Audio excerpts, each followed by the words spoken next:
Bueno, vamos a alargar. Antes que nada, bueno, esto es nuevo. Primero quiero ir diciéndoles cómo es que fuimos viendo los trabajos. Habrán visto que los segundos trabajos todavía no mandé las devoluciones porque los estoy leyendo y a partir de eso vamos a ir compartiendo lo que pude observar en cada uno. Quiero también agradecer el esfuerzo que están haciendo en participar a partir de este nuevo recurso, que esperemos que no sea toda la vida o todo el año, y que tengamos una interesante, digamos, un interesante desarrollo en esto. ¿Mm? Antes que nada también les digo que esta clase la vamos a dejar grabada, pero yo prefiero que vayan participando de esta manera porque a partir de esto ustedes pueden hacer preguntas y podemos ir interactuando y ustedes sacarse las dudas. ¿Por qué yo este primer tema, que es complemento de lo que habíamos empezado a desarrollar, ¿por qué lo vamos a desarrollar a partir de esto? Y bueno, justamente porque tenemos un inicio de temas que son muy difíciles de dar de una manera como para que ustedes elaboren desde su propia cuestión individual. La clase, por lo que preguntan ahora, yo calculo que no va a ser más de media hora, 35 minutitos, porque es solo una exposición. Ahora, si nos estiramos un cachito más, eso después lo veremos. ¿Está? Bueno, listo. Entonces, vamos a empezar. Recordarán, nos ponemos ahora, salimos del chateo un ratito y nos ponemos un poco ahora en lo que es lo que es el desarrollo de lo que vamos a empezar. Habrán visto que lo del principio fue del mito al logos, que hicieron muy lindos trabajos, varios de ustedes, que tuvieron que ver justamente con el origen de la filosofía. Pero acá, y por eso es que esto lo vamos a dedicar a hacer una clase en vivo, lo que vamos a tratar acá es el origen ya desde lo histórico de la filosofía, es decir, desde los primeros filósofos a, podríamos decir, los continuadores. Habíamos hablado en algo, y de esto no me voy a dedicar mucho, que son los presocráticos, ¿no? Los presocráticos se dedicaban básicamente a lo que tiene que ver con el encontrar en el ser, en el devenir y en la naturaleza el origen de todo, el origen del mundo, y estudiar eso. Lógicamente que esto, lo que vamos a hacer, yo lo voy a mandar en un apunte como para que ustedes lo dispongan, todo lógicamente digital, como para que dispongan, porque sería realmente muy pesado que desarrolláramos todos los presocráticos, desde el que dijo que que todo viene del agua, del fuego, del aire, que las cosas devienen, que las cosas no cambian, que las cosas son inmutables, bueno, todo eso sería un plomazo realmente, desarrollárselos acá, pero sin sacarles la importancia que tienen a los presocráticos por haber sido los fundadores de la filosofía. Pero desde donde vamos a empezar es desde algo que ya habíamos empezado a dar, que eran los sofistas, y que yo había hecho una introducción en los 3 cursos, estamos hablando, reitero, de los 2 naturales y del quinto economía, lo habíamos empezado a desarrollar en clases con lo que son los sofistas. A partir de los sofistas, podríamos decir que se inicia una nueva concepción de lo que es la filosofía en Grecia. Los sofistas, para ampliar un poco lo que habíamos desarrollado, ¿se acuerdan que habíamos hecho ese problemita en el pizarrón? Los sofistas, de alguna manera, eran muchos de ellos inmigrantes de pueblos, de colonias griegas que ustedes saben que Grecia en algún momento fue imperio y bueno, que en ese momento hubo en esas colonias personas que vinieron hacia Grecia y que no eran ciudadanos griegos y que tenían mucha formación. Esa gente que tuvo mucha formación le dio origen al movimiento sofista.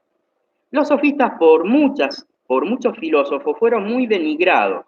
porque, ¿qué pasó? Daban clases, eran relativistas, eran escépticos, y por sobre todas las cosas se dedicaban, justamente por ser personas que tenían que vivir de esto, se dedicaban a darle clases a los nobles o a la gente que tenía dinero en Grecia. Por eso algunos le decían que eran los maestros de los chicos ricos.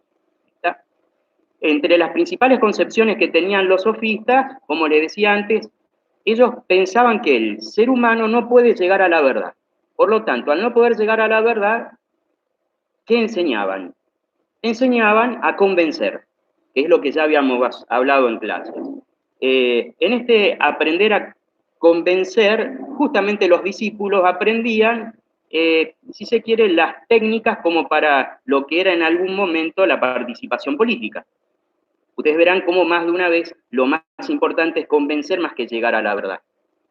Los sofistas, con esta cuestión, podríamos decir que fueron personas, digamos, mal vistas por algunos grupos, pero según muchos revisionistas de la filosofía, injustamente establecidos como ellos, porque al fin y al cabo fueron los que originaron las escuelas filosóficas en Grecia. Porque como decíamos, y sí, educaban políticos, como ponen ahí en el chat, y por sobre todas las cosas a personas que les podían pagar sus clases. ¿Está? El gran discípulo de los sofistas, hay un antes y un después, fue Sócrates. El gran discípulo de los sofistas que tuvo que ver justamente con esta cuestión. Él pertenecía a una clase acomodada, Sócrates, y por eso había sido,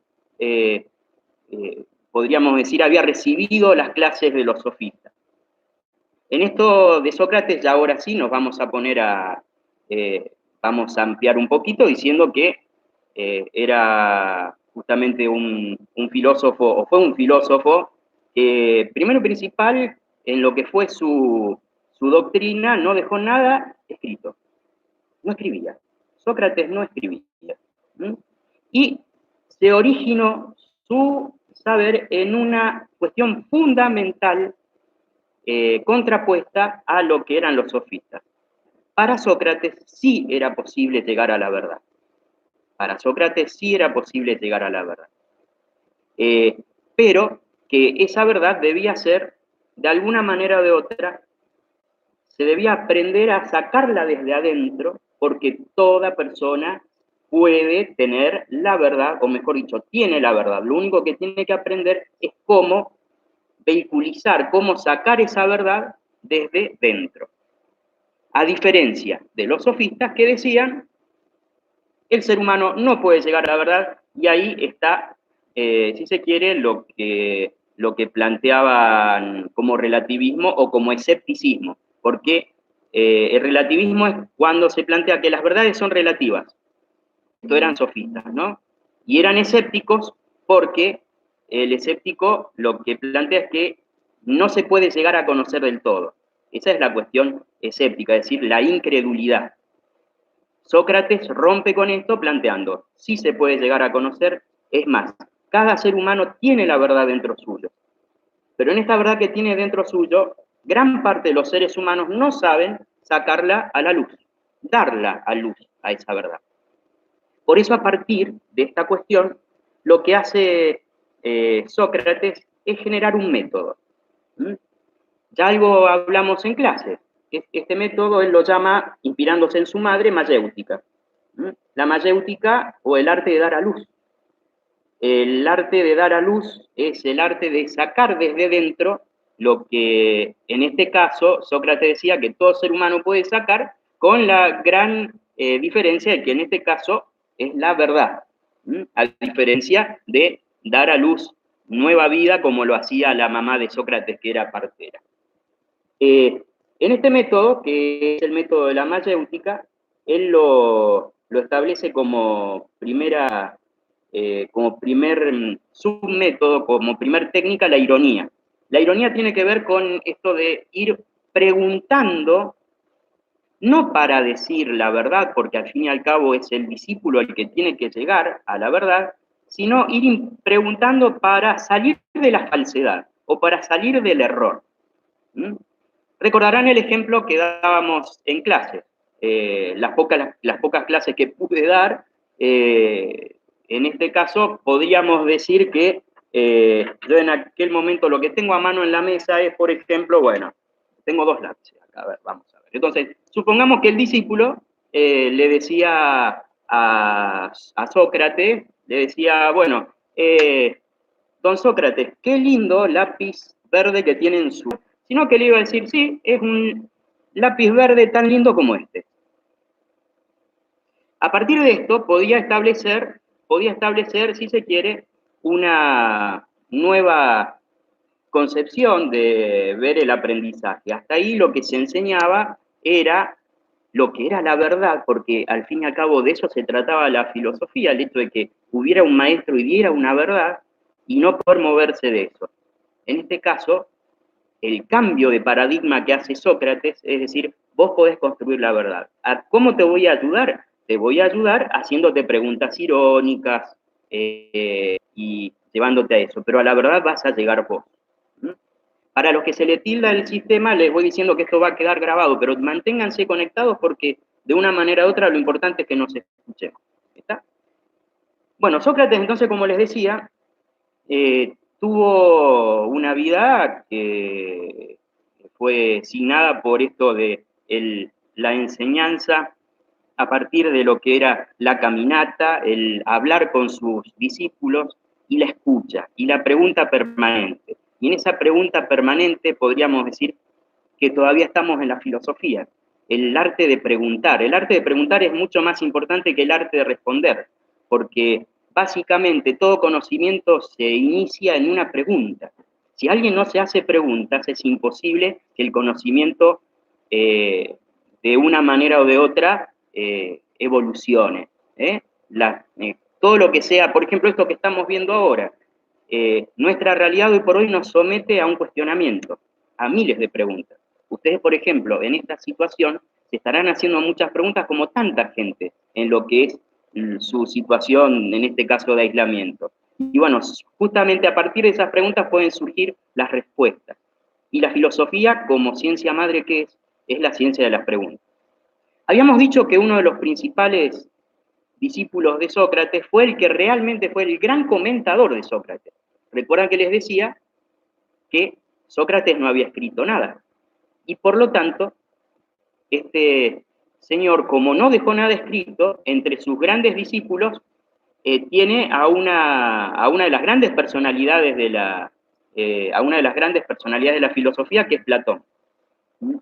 Platón como tal tiene una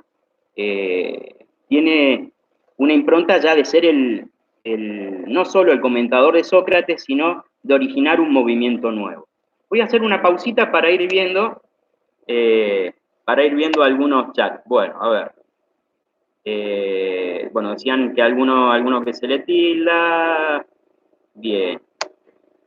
Bueno. Seguimos entonces, porque hay personajes que no conozco. No sabía que lo tenía Silvio Soldán, bueno, acá en la clase. Pero vamos a seguir. Entonces, como les decía, en esta cuestión del primer gran filósofo que fue Sócrates, tenemos como esencia el hecho de sus preguntas, de su mayéutica, de su ironía, y su gran primer discípulo fue, si se quiere, quien lo pudo escribir. Platón fue quien escribió los diálogos con Sócrates, y básicamente de lo que se dedicó es, a partir de esos diálogos, a encontrar una, una nueva línea de pensamiento. Y sí que la encontró, porque Platón con lo que se encontró fue con el hecho de trascender lo que se había hecho hasta ese entonces. Los filósofos, y esto quiero que lo subrayen muy bien, hasta ese entonces habían estudiado el pensamiento a partir de la existencia, de la sustancia, de las cosas que existen. Como les decía, de los presocráticos, del agua, de los elementos de la naturaleza, de la convivencia, de la justicia o la injusticia, y todo era material. Y nos encontramos con Platón, que en determinado momento surge, después de, lógicamente, escribir estos diálogos con Sócrates, surge en él una idea. La idea es que, justamente, lo único verdadero en lo que es la esencia de lo que existe está en el mundo de las ideas. Y que todo lo que percibimos, a diferencia de lo que planteaban los presocráticos, todo sensible es ese mundo de la, podríamos decir, de la contradicción a la que nos someten los sentidos. Los sentidos deben ser dejados de lado, y a partir de ser dejados de lado, trato, mediante mi intelecto, llegar a las ideas. O sea que la única garantía para Platón es el mundo de las ideas o el mundo suprasensible como única garantía de verdad. En esta situación, Platón justamente hace una diferencia entre mundo suprasensible y mundo sensible. Reitero, mundo sensible es el mundo que no nos permite otra cosa que ver lo que existe frente a nuestros sentidos, pero no la verdad de las cosas, porque la verdad de las cosas es suprasensible, es decir, del mundo de las ideas. ¿Qué les pasaría a ustedes, por ejemplo, si en algún momento se dieran cuenta que, y esto uno lo está escuchando mucho en estos días, que todo esto no es cierto?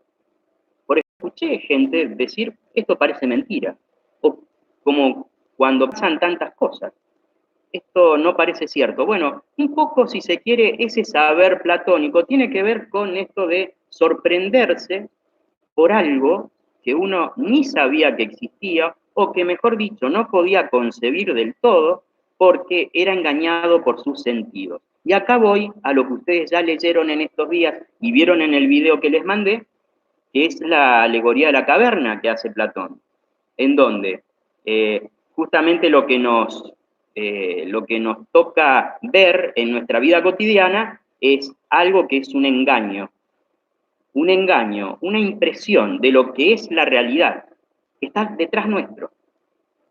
Y es justamente saliendo de esa realidad efímera y absolutamente engañosa que vivimos, saliendo de la caverna, es que vamos a poder ver la verdad en cuanto a no sustancial, en cuanto a no material. Hasta aquí habíamos visto, estoy viendo acá algunas preguntas. Así es, en clase ya lo estuvimos hablando, pero no en todos los cursos lo desarrollé totalmente. Por eso le pido disculpas a algún curso que ya lo hemos desarrollado esto, pero justamente como son 3 los cursos que ahora están presentes, que lo estamos repitiendo, y aparte para que quede grabado en lo que será la clase. En el teatro pone Gachi acá, en el teatro comienza esta idea de la organización cívica, política, la moral y el destino, y generando la catarsis en el espectador, que llegaba cada uno a la verdad y no era una única verdad. Exactamente. Y gracias por el aporte, Gachi. Justamente esto tiene que ver con esa verdad que no es única, que no es unipersonal, sino que es una verdad planteada desde lo que es el cuestionamiento. Bien, entonces, siguiendo con Platón, estábamos en, digamos, ¿de dónde surgen entonces? ¿Cuál es ese mundo? Y bueno, ese mundo, Platón plantea que el mundo proviene de una gran idea, que es la idea del bien, o el bien supremo. El bien supremo es del cual proviene todo, y está en el mundo de las ideas, o el mundo suprasensible, y de ahí vienen las almas. O sea que, según Platón, todo ser humano, primero, tuvo un alma que lo sabía todo. Pero cuando esa alma pasó por una zona de olvido antes de encarnarse en el cuerpo que hoy habita, en el de ese ser humano que habita hoy, entonces, a partir de eso, esa alma pasa a olvidar todo lo que sabía. Entonces, la misión del ser humano en realidad será, para llegar a la sabiduría, rememorar lo que olvidó. Y lo que olvidó tiene que ver justamente con ese, en lugar de progresar, es el hecho de volver a lo que era el primer momento, que es el momento de la perfección, que todos venimos del mundo de las ideas, que las almas vienen del mundo de las ideas, y que a partir de ahí eso establecerá una nueva, digamos, una nueva existencia en el ser humano que es engañado por los sentidos y que por lo tanto tiene que salir de esa caverna que decíamos anteriormente. Podríamos decir un poco también que salir de la caverna tiene que ver con eso de ir al mundo o que el alma vuelva a ese mundo en donde puede ver las cosas con cierta iluminación y no con la oscuridad que tantos potencian para esto. Y esto sí, ya digamos, en este cuarteto que hemos establecido, es decir, eh, los sofistas, Sócrates, Platón y Aristóteles, nos queda el último de este cuarteto que vamos a dar y que ya les voy a pasar vía electrónica material, junto con una actividad muy sencilla y que les interesaba. Platón, más que hablar del destino, hablaba de una, es buena la pregunta también, más que hablar del destino en sí como tal, hablaba de un hacer, es decir, cuando hablamos de destino prácticamente hablamos de casi algo que está prefijado en una persona y que su vida está establecida en eso. En cambio, Platón hablaba de un poder ser y un poder hacer. Entonces, toda teoría filosófica que se enmarque en un poder hacer algo con sí mismo, estamos hablando de una persona que puede superar a lo que sea un destino. Por eso, la muy buena pregunta que hace aquí Gatti tiene que ver con eso, es decir, el hecho de poder, con respecto a lo que sería la simple suerte o el simple devenir de las cosas, el hecho de poder producir uno algo que tenga que ver con un cambio en lo que será su impronta de vida. Sigo con los chats. El destino, a ver, para los griegos, en Edipo, se ve claro, en la tragedia de Edipo Rey se ve el destino fundamentalmente con esa cuestión que Edipo Rey lo escribe Sófocles, se ve en esa cuestión de la desgracia en la que nace Edipo, una desgracia, la desgracia que ustedes saben era del incesto, por eso Edipo Rey es una obra que legisla, si se quiere, esta cuestión de las cuestiones familiares y la prohibición del incesto, básicamente, y entonces lo que trae como desgracia, esto de haber sido hijo bueno, de haberse casado con la propia madre y demás, y todas las desgracias que después vienen con Antígona y con toda la superación, habla de un destino. En el caso de Platón, a diferencia de Sófocles, lo que plantea es un hacer en lo que es la vida y fundamentalmente un pensar. El hecho de poder develar lo que está en el mundo de las ideas. Discípulo directo de Platón, famoso, si los hay también, don Aristóteles. De Aristóteles no vamos a hacer un gran desarrollo acá porque vamos a hacer esta clase, la vamos a hacer de unos 5 o 10 minutitos más. Aristóteles tiene podríamos decir, una diferencia esencial con Platón,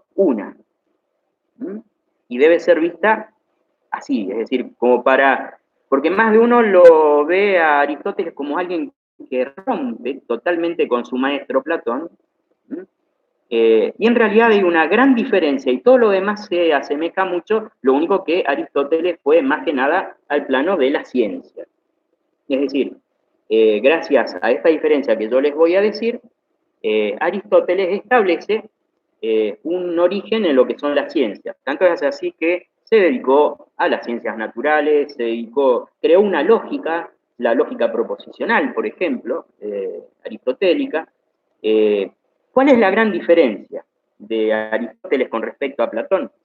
El hecho de que Aristóteles sí le da importancia a la materia y la llama sustancia, es decir, la materia como sustancia sí es importante de estudiarse, para Aristóteles. Es decir, sí es importante que en este caso Aristóteles establezca una conexión con lo que los sentidos le aportan. Los sentidos le aportan algo y en ese sentido que se le aporta tenemos como base el hecho de poder aprender a partir de esos sentidos. Y esto es, si se quiere volver a los presocráticos, no del todo. Los presocráticos hablaban tal vez de una manera más ingenua de los elementos de la naturaleza y demás como originarios. Ya en el caso de Aristóteles, debido a que tiene un pensamiento más vinculado, para que ustedes lo entiendan, a las ciencias modernas, a pesar de que estamos hablando de 4 siglos antes de Cristo, Aristóteles empieza a dar importancia a lo que es el estudio de la materia. Y habla de dos conceptos. ¿Me van entendiendo hasta acá? ¿Se va entendiendo hasta acá Aristóteles? Bueno, habla de dos conceptos. Materia y forma. Materia y forma. Vamos a hablar de conceptos esenciales de Aristóteles, para no hacerla larga. Materia y forma. Materia es lo que le da existencia a un ser, y forma es lo que puedo pensar, forma es lo que puedo pensar de ese ser, en cuanto a esa existencia. Ejemplo. Voy a mostrar algo. Acá estoy usando cosas de mi escritorio. Bueno, a ver. ¿Qué ven acá? Pónganlo en el chat. A ver. Esto tiene delay, por eso espero. ¿Qué ven acá? Veanlo. Este objeto, ¿cómo lo podemos definir? Digan, tranquilo. Una taza, dice por ahí Bruno. Exacto. Bien. Esta materia, que es de cerámica, que tiene estos colores y todo lo demás, esta materia, yo les puedo decir que es indudable que sea una taza, exactamente. Pero, ¿qué les digo? Yo en mi escritorio es un portalápiz. ¿Por qué? La materia, la cerámica, como tal, es lo que le da la existencia corpórea. Pero la forma es lo que le da la esencia a esa materia. Por lo tanto, en mi escritorio y en mi utilidad, y según como yo la veo, ese elemento de cerámica, esa materia de cerámica, es un portalápiz. Yo ni lo uso para ponerle café o té o mate. Yo lo uso para poner lápices. Por lo tanto, en mi caso, y aquí, la forma es la de un portalápiz. Y así lo podemos hacer con innumerable cantidad de cosas. Es decir, materia es lo que le da existencia corpórea, material, justamente, valga la redundancia, a un ente, a una cosa. La forma es lo que yo puedo pensar con respecto a esa cosa. ¿Está? Entonces, materia, forma. A su vez, cuando hablamos de la materia y forma, tenemos que hablar también dentro de la existencia de ese objeto, de ese ser, tenemos que hablar de lo que es en la actualidad y de lo que puede llegar a ser. Por eso, otros dos conceptos esenciales en la teoría de Aristóteles son el acto y la potencia.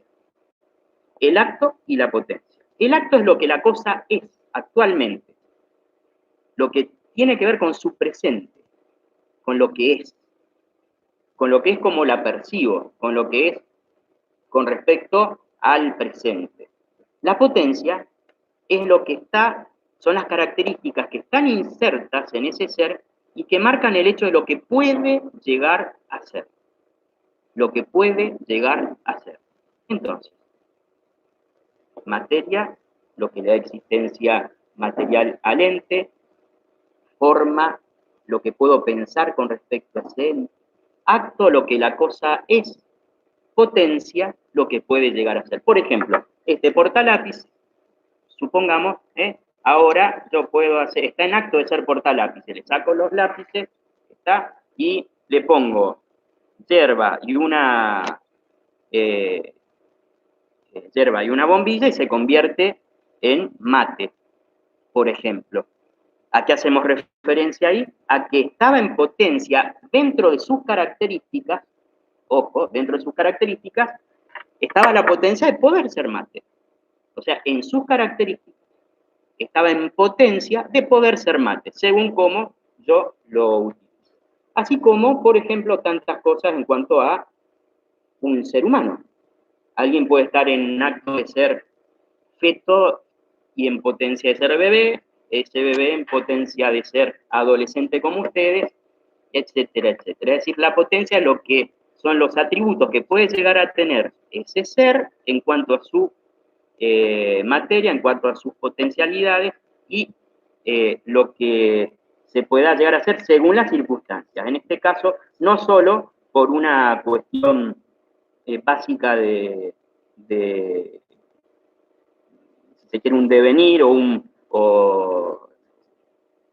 algo que no tenga que ver con el hacer, sino con la suerte, como hablábamos recién con Gachi en cuanto a lo que pasa en el Edipo Rey. Bien, escucho las preguntas, escucho a ver qué puede haber quedado en el tintero. Mejor dicho, los veo en el chat y les doy tiempo porque, como ya les dije, esto tiene delay. No, Blas, tengo varios mates, pero bueno, está. Entonces, nada es lo que parece, todo puede llegar a ser según el acto y la potencia. Sí, más de una vez los atributos o la potencia que tiene un ente dentro suyo puede ser desconocido, inclusive en un ser humano. En un ser humano, ¿cuántas veces surge algo que nos sorprende, nos conmueve y que ni sabíamos que estaba presente? Tobías pregunta, entonces, según lo que decís, cada persona le puede dar un valor diferente a cada objeto. Claro que sí, claro que sí. Por ejemplo, la belleza. A vos, Tobías, que haces esta pregunta y que está muy buena. La belleza, ejemplo. ¿Está? Supongamos que quien te guste, X persona, vos decís, qué linda esa persona que te gusta. Y por ahí alguien al lado tuyo dice, es horrible, a mí no me gusta esa persona. Entonces, ese concepto tal como lo vemos, la forma, ¿quién la da? La da la percepción de cada uno. La materia es la misma, esa persona es una, tiene un nombre y apellido y todo lo demás, tiene esas características que se ven y resulta que a vos esa persona te gusta y a otra persona no le gusta. ¿Qué cambia? La forma. La forma. Es decir, la forma que vos lo atribuyes. ¿Está? Evita entendió muy bien. Bueno, vamos a ver, vamos a seguir. No sabía, tengo realmente personas en el chat jugosas en cuanto a la cuestión histórica argentina. Cada uno tiene un punto de vista distinto de la belleza. Por ejemplo, en este caso sí, con respecto a la forma, ni hablar. Aristóteles entonces pensaba que existe una idea perfecta a cada cosa en otro mundo, o la idea de la perfección la da cada persona. Es interesante. Aristóteles lo que planteaba era que hay una sola cosa perfecta que es el origen de todo y que el mismo Aristóteles lo llama como primer motor inmóvil. El primer motor inmóvil es una cuestión abstracta, si se quiere, y tiene mucho que ver con las ideas platónicas, es decir, el primer motor inmóvil no es material, está en el mundo de las ideas. Por eso les decía que lo único que rompe Aristóteles, o lo más importante que rompe Aristóteles con respecto a su maestro Platón, es el hecho de darle importancia al estudio de lo material. Pero no niega la existencia de las ideas de perfección, por ejemplo. Y en este caso, el primer motor inmóvil, que, por ejemplo, filósofos, no los quiero complicar, pero filósofos posteriores como Tomás de Aquino, llamado Santo Tomás y muy tomado por el catolicismo, después tomaron a Aristóteles para pasarlo a que ese primer motor inmóvil es Dios. ¿Está? Aristóteles no habla de Dios, habla de un primer motor inmóvil que todo lo origina y que esa es la única perfección. A partir de allí ya no hablamos de perfección, sino que hablamos de un devenir de las cosas. Santiago dice, la belleza es relativa, sin duda. es una construcción social. Muy bueno, no sé quién es Rebekis, pero debe ser Valentina debe ser. Claro que sí, la belleza es una construcción social. Si no, fíjense cómo hay personas, miren un cuadro, el ideal de la belleza femenina, por ejemplo, para grandísimos pintores, o por ejemplo en la Edad Media, cómo eran personas que si hoy las pones o las comparas con el ideal de la belleza actual, no tienen el mismo biotipo que las personas que se caracterizan por ser modelos y todo lo demás, de referencia como para lucir una ropa, por ejemplo. ¿Está? Pero sí, claro que sí, la belleza es como tantas otras cosas. Por eso la forma es de el pensamiento. La materia es siempre la misma. La forma es lo que uno piensa, lo que uno construye, y en realidad casi todas las formas son construcciones sociales, porque es a partir de nuestra ideología, a partir de cómo nos construimos nosotros, cómo nos educamos, qué cosas aprendemos a, a disfrutar, a qué cosas aprendemos, o qué cosas aborrecemos por nuestra educación, es según eso cómo le vamos a dar forma a lo que vamos aprendiendo en nuestra vida. ¿Está? Bien. Menuda hostia. Bueno, ahora me hablan en español. Bien. Bueno, eh, otra. ¿Cómo entra el concepto de moda? Las masas están dirigidas por el consumismo. Bueno, sin duda. Cuando hablamos de forma, seguimos con los conceptos aristotélicos, pero trayéndolos a la actualidad, y voy a la excelente pregunta. Cuando hablamos de forma, hablamos de lo que planteábamos antes, es decir, nos enseñan qué es lo lindo, qué es lo feo. Nos enseñan, no hablo enseñanza técnica escolar ni nada por el estilo, sino a partir de lo que son las cosas con las que nos relacionamos desde que nacemos. Una concepción, una cultura en la que vivimos y demás, en donde lo lindo y lo feo, lo bueno y lo malo, y esas formas son atribuidas. Y si se quiere, y nos vamos un poco a Platón, perdonen que si los complejizo, si se quiere es parte de la caverna que habitamos, las formas que permanentemente nos transfieren como lindas, feas, buenas o malas, y cómo nosotros tenemos que tratar de salir de esa caverna para ver las cosas desde otro lado. Y entre ellas, por ejemplo, esta cuestión de que si está de moda está bien, porque cuántas veces se termina usando o consumiendo algo solamente porque es moda o porque la cultura dice que es bello o que si no lo tenés no servís. Tobías pregunta acá si se puede inculcar un modelo de forma a través del convencimiento. Por ejemplo, una persona te convence de que una famosa es linda. Claro que sí. Claro, se puede convencer, es más de una vez puede pasar que a partir de una cuestión de medios o de publicidad, o por qué no decirlo de acostumbramiento. Ejemplo. Eh, Mucha gente termina, o mejor dicho, ama determinada música, y yo de esto estoy convencido. Si quieren después los discutimos. Ama determinada música porque, por ejemplo, en su núcleo ponen esa música a cada rato. Y esa música a cada rato, no voy a nombrar ninguna música porque no quiero discriminar a nadie, pero te pone esa música permanentemente, entonces la forma de que eso es lindo, eso es interesante, eso es bello, tiene que ver más que nada con un acostumbramiento o un adiestramiento. Entonces, en este caso, la forma es atribuida por el medio social en el que vivís. En este caso, la forma de una actividad artística como es una música, por ejemplo. El consumismo es la verdad de las masas, sin dudas, y bueno, justamente ese es el tema, el hecho de poder abrirse de esa verdad de las masas, ¿no? Bien, seguimos.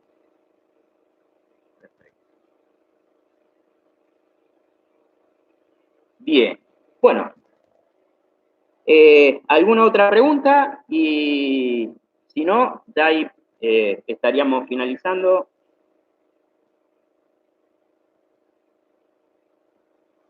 Lo del consumismo. Bueno, cuando ustedes plantean, cuando hablamos de consumismo, hablamos de una pauta que es columna vertebral en un tipo de sociedad que ahora en estos días se está viendo bastante comprometida, ¿no? Porque el consumismo es lo que le da existencia a la sociedad de consumo. Y la sociedad de consumo se centra en lo que es la capacidad de consumir de las personas, ¿no? Y por qué no decirlo en el sistema capitalista más sanguinario, que es lo que ahora está poniéndose en una dura crítica. Bien, bueno, con respecto a lo que son las participaciones, bárbaro, agradezco lo que fueron las participaciones interesantes que hubo, las buenas preguntas que hubo, y próxima clase, porque ya estoy cortándola, ya me parece excesivo 50 minutos, esto va a quedar como un link que lo vamos a compartir, y en ese link ustedes podrán reescuchar o repensar algunas cosas. Lo que será la actividad va a ser más sencilla, si se quiere, que las dos anteriores, y la voy a volver a poner en los grupos que gentilmente los compañeros de ustedes comparten. La actividad será hacerse, las preguntas no las voy a hacer yo, sino que vamos a jugar un rato a Sócrates. De cada una de estas cosas que vimos, esencialmente, de sofistas, Sócrates, Platón y Aristóteles, hacerse no menos de 2, 3 preguntas o más, las que quieran, y buscar ustedes contestaciones. ¿A qué vamos a apuntar? A que puedan hacer buenas preguntas. No, ¿dónde vivieron o en qué año nació Sócrates? ¿O en qué año murió Platón? No, no, no. En cuanto a estas teorías, en cuanto a estas escuelas y a estos pensadores, vuelvo a decir, sofistas, Sócrates, Platón y Aristóteles, hacerse un par de preguntas cada uno de ustedes y ensayar respuestas. E inclusive, ¿por qué no decirlo? Si la pregunta es tan buena, que es difícil contestarla, también plantéenlo. El ejercicio no es básicamente de que pregunta esto y si vas a responder aquello otro, está bien. No. El ejercicio se centra en hacerse preguntas, en ustedes cuestionarse a partir de estas teorías que hemos visto. Sofistas, Sócrates, Platón y Aristóteles. Mínimo 2 preguntas por cada uno, si quieren más, y en base a eso hacen un documento y lo mandan al mail que ustedes ya conocen. Que ese al que ya me estuvieron enviando últimamente y con el cual tengo el contacto más, digamos, fluido, porque en el Facebook hay muchos que no pueden entrar.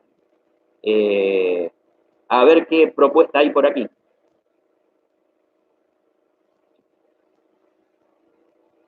¿Qué proponemos? Proponemos algo por aquí. A ver. Lectura del argumento en Google. ¿Cuál es la próxima? Bueno, en lo que saldrá... Ah, bien, perfecto. Acá habrá una conexión con una actividad con Gachi, en este caso más que nada con los dos naturales, creo, que las vamos a hacer interdisciplinarias, porque justamente muchas de las cosas que ustedes están viendo en literatura tienen un gran correlato con lo que es la filosofía.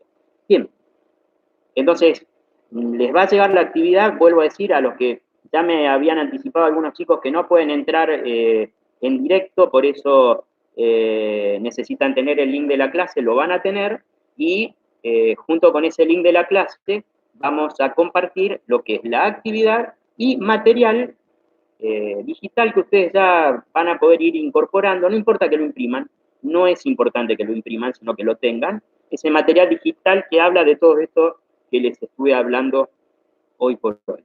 Realmente ha sido un gusto y bueno, como última cuestión, bueno, lo que será la actividad con lengua tendrá que ver con lo que Gachi les va a plantear desde aquí. Buenas tardes, chicos, nos saludamos y cuídense.